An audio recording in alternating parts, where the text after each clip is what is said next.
ఈ కార్యక్రమంలో మీ వాడు మీ కుటుంబ సభ్యుడు మీరు అండగా నిలబడి ఆశీర్వదించి కొడంగల్ శాసనసభ్యుడినే కాదు తెలంగాణ రాష్ట్రానికి ముఖ్యమంత్రిని చేసి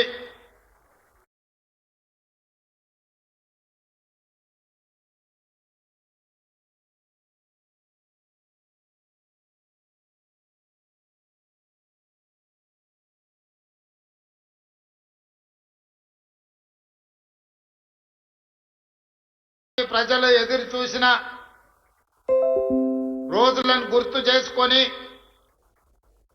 వాటన్నిటిని పరిష్కరించడానికి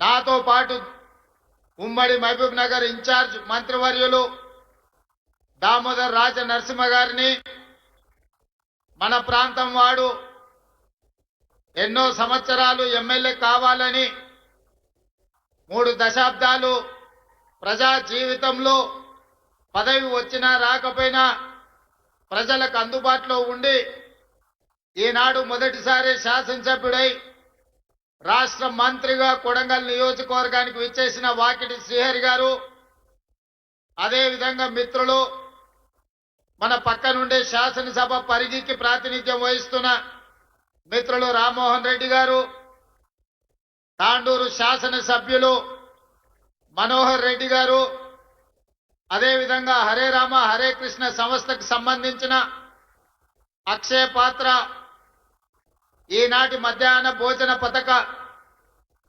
ప్రారంభోత్సవానికి విచ్చేసిన స్వామీజీలు, వేదిక మీద ఉన్న పరిగి తాండూరు కొడంగల్ శాసనసభ నియోజకవర్గానికి సంబంధించిన వివిధ ప్రజాప్రతినిధులు, పెద్దలు గురునాథ్ రెడ్డి గారు, ప్రాణ సమానులైన వేలాది మంది ఆడబిడ్డలు ఇక్కడికి వచ్చి అండగా నిలబడి ఆశీర్వదించడానికి వచ్చినందుకు మీకు అందరికీ మనస్ఫూర్తిగా ధన్యవాదాలు, కృతజ్ఞతలు తెలియజేస్తున్నా.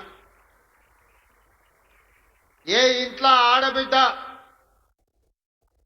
ప్రశాంతంగా ఉంటుందో, ఏ ఇంట్లో ఆడబిడ్డకు రక్షణ ఉంటుందో, ఏ ఇంటి పెత్తనం ఆడబిడ్డ చేతిలో ఉంటుందో ఆ ఇల్లు గొప్పగా రాణిస్తుంది. ఆ ఇంట్లో సమస్యలు పరిష్కారం అవుతాయి. ఆడబిడ్డలు ఎక్కడైతే సంతోషంగా ఉంటారో అక్కడ మంచి పరిపాలన, ఆర్థిక అభివృద్ధి సాధిస్తుంది అని చెప్పి మన పెద్దలు చెప్పిను. అందుకే ఈనాడు ప్రజాపాలనలో ఇందిరమ్మ రాజ్యంలో ఆడబిడ్డల్ని ఆర్థికంగా నిలబెట్టాలి, ఆడబిడ్డలు ఆత్మ గౌరవంతో బ్రతకాలి, ఆడబిడ్డలు చదువుకోవాలి, ఆడబిడ్డలు ప్రభుత్వ ఉద్యోగాలలో రాణించాలి, ప్రజా పరిపాలనలో వాళ్ళ పాత్ర ప్రత్యేకంగా ఉండాలి అని ఈనాడు మన ప్రభుత్వం సంఘాల సభ్యులతో పాటు ఇతర ఆడబిడ్డలందరినీ కూడా అభివృద్ధి పదం వైపు నడిపించడానికి ఎన్నో సంక్షేమ పథకాలు, అభివృద్ధి కార్యక్రమాలను తీసుకోవడం జరిగింది.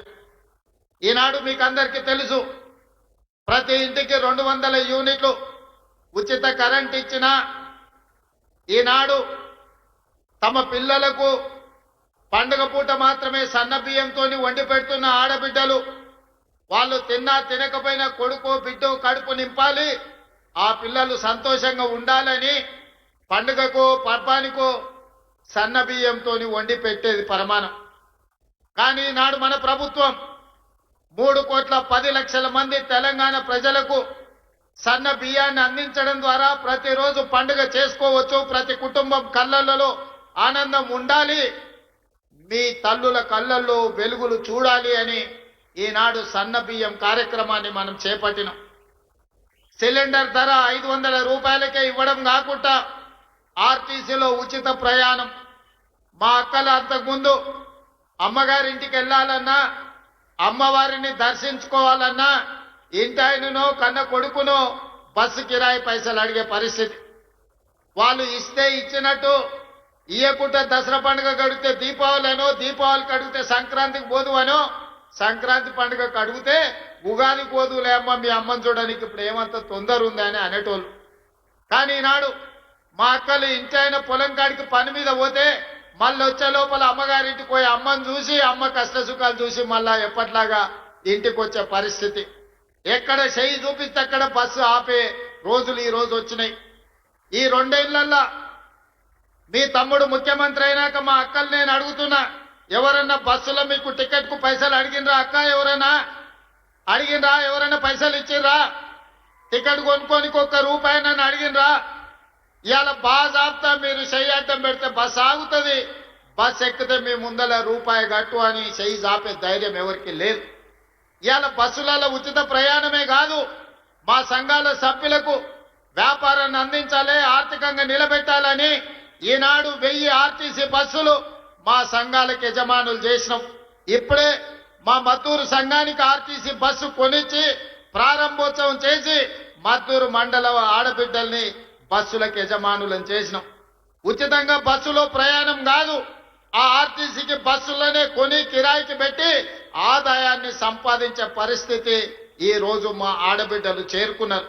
ఒకనాడు సోలారు విద్యుత్తు అదానీ అంబానీల సొంతం, కానీ ఈనాడు ఇందిరమ్మ రాజ్యంలో ప్రజాపాలనలో సోలారు విద్యుత్తును ఉత్పత్తి చేసి రాష్ట్రానికి సరఫరా చేసే యజమానులను అదానీ అంబానీలను కాదు, మా ఆడబిడ్డల్ని ఈరోజు సోలార్ పవర్ ప్లాంట్లకు యజమానులను చేసి అదానీ అంబానీలతోని పోటీ పడే విధంగా ఈనాడు మా ఆడబిడ్డలకు ఆర్థిక స్వతంత్రం వచ్చింది. ఇదే కాదు, పెట్రోల్ బంకుల వ్యాపారం. మొన్న నేను అడిగిన నారాయణపేట పెట్రోల్ బంక్ మనం ఆడబిడ్డలకు ఇచ్చినాం. నారాయణపేట పెట్రోల్ బంక్ ఎలా నడుస్తుందంటే నెలకు ₹4,00,000 సంపాదించుకుంటున్నాం సార్, అద్భుతంగా ఉందని మా ఆడబిడ్డలు చెప్తున్నారంటే పెట్రోల్ బంకులు కూడా ఈ రోజు మా ఆడబిడ్డలు యజమానులైన. ఇదే కాదు, హైటెక్ సిటీ ప్రాంతంలో మైక్రోసాఫ్ట్, ఇన్ఫోసిస్ ఐటీ కంపెనీలు, ఫార్మా కంపెనీలు, ప్రపంచాన్ని శాసించే ఐటీ కంపెనీలు అక్కడ ఉన్నాయి. అక్కడ గజం కాదు ఇంచు భూమి కొనాలన్నా మనం కలలో కూడా కొనుక్కోలేని పరిస్థితి. మరి అలాంటి హైటెక్ సిటీ శిల్పారామం పక్కన 3.5 ఎకరాలు 150 షాపులు మా ఆడబిడ్డలు సంఘాల సభ్యులు తయారు చేసిన వస్తువులను ఉత్పత్తి చేసి ప్రపంచ మార్కెట్లో అమ్మడానికి హైటెక్ సిటీ పక్కన 3.5 ఎకరాలు ₹100 కోట్ల భూమి ఈ రోజు మా మహిళా సంఘాలకు ఇచ్చి రాష్ట్రం నలుమూలల ఆడబిడ్డలు తయారు చేసే వస్తువులను ఈ రోజు అంతర్జాతీయ మార్కెట్లో అమ్మడానికి అక్కడ అవకాశం కల్పించినాం. ప్రపంచ దేశాల నుంచి అక్కడికి వచ్చి పర్యాటకులు కొనుగోలు చేస్తున్నారు. అందుకే ఈనాడు ఆడబిడ్డలు తయారు చేసే ఉత్పత్తి వస్తువులను హైటెక్ సిటీ పక్కనే కాదు, అమెజాన్ వెబ్సైట్ లో ఆన్లైన్ లో ఆర్డర్ ఇవ్వడానికి ఈనాడు అమెజాన్ తో మాట్లాడుతున్నాం. ఈడ కొడంగల్లో ఎన్కపల్లో ఆడబిడ్డ ఏమైనా తయారు చేస్తే ఎన్కపల్లో ఆడబిడ్డ తయారు చేసిన వస్తువు అమెజాన్ అమెరికాలో ఉన్న వాళ్ళు కొనుక్కోవడానికి ఈనాడు వాళ్ళందరికీ మనము ఏర్పాట్లను చేస్తున్నాం. ఇవన్నీ కాకుండా ఇవన్నీ చేసిన కుటుంబం యొక్క సమస్యలు తీరవు. కుటుంబం యొక్క సమస్యలు తీరాలి అంటే పిల్లలు చదువుకోవాలి. అందుకే మా అక్కలకు ఒక మాట చెప్పదలుచుకున్నా, అక్క ఈనాడు ఇల్లు కట్టించినా భూములు ఇచ్చినా మీకు పండుగ పూట చీర పెట్టినా సారె పెట్టినా మీ సమస్యలకు శాశ్వత పరిష్కారం దొరకదు. అందుకే ఈనాడు ఎడ్యుకేషన్ అండ్ ఇరిగేషన్ మన ఆర్థిక పరిస్థితిని బాగు చేయడానికి, మనల్ని అభివృద్ధి పదం వైపు నడిపించడానికి, మన జీవితాలలో వెలుగును నింపడానికి ఈనాడు మన రాష్ట్ర ప్రభుత్వం కంకణం కట్టుకున్నది. దానికి ఒక ప్రయోగశాలగా కొడంగల్ నియోజకవర్గాన్ని ఎన్నుకున్నాం. ఏనాడైతే మీకు ఇవ్వడానికి ఈనాడు అసైన్మెంట్ భూములు లేవు, మీకు ఇవ్వడానికి కోట్లాది రూపాయలు లేవు, మీకు నేను చెయ్యగలిగిందల్లా మీ పిల్లలకు చదువులు చెప్పించడమే. మీ జీవితాలలో వెలుగులు రావాలి, మీరు బాగుపడాలి అంటే మీ పిల్లలు చదువుకోవాలి. ఇవాళ దామోదర్ రాజ నరసింహ గారు ఒక గొప్ప మంత్రి అయ్యి రాణిస్తున్నాడంటే గొప్పగా చదువుకున్నాడు కాబట్టే, ఇంజనీరింగ్ గ్రాడ్యుయేట్ అయింది కాబట్టే ఈనాడు రాజ్యాన్ని నడుపుతున్నాడు, రాష్ట్రాన్ని పాలిస్తున్నాడు. ఇవాళ చదువుకున్న వాళ్ళు ఈ వేదిక మీద ఉన్న కలెక్టర్లు కావచ్చు, ఐఏఎస్లు కావచ్చు, ఐపీఎస్లు కావచ్చు, పేద రైతుల కుటుంబాలను, దళితులను, గిరిజనులు పుట్టిన వాళ్ళు బాగా చదువుకున్నారు కాబట్టే ఇవాళ వాళ్ళు ఈ వేదిక మీద గొప్ప వాళ్ళే కూర్చున్నారు.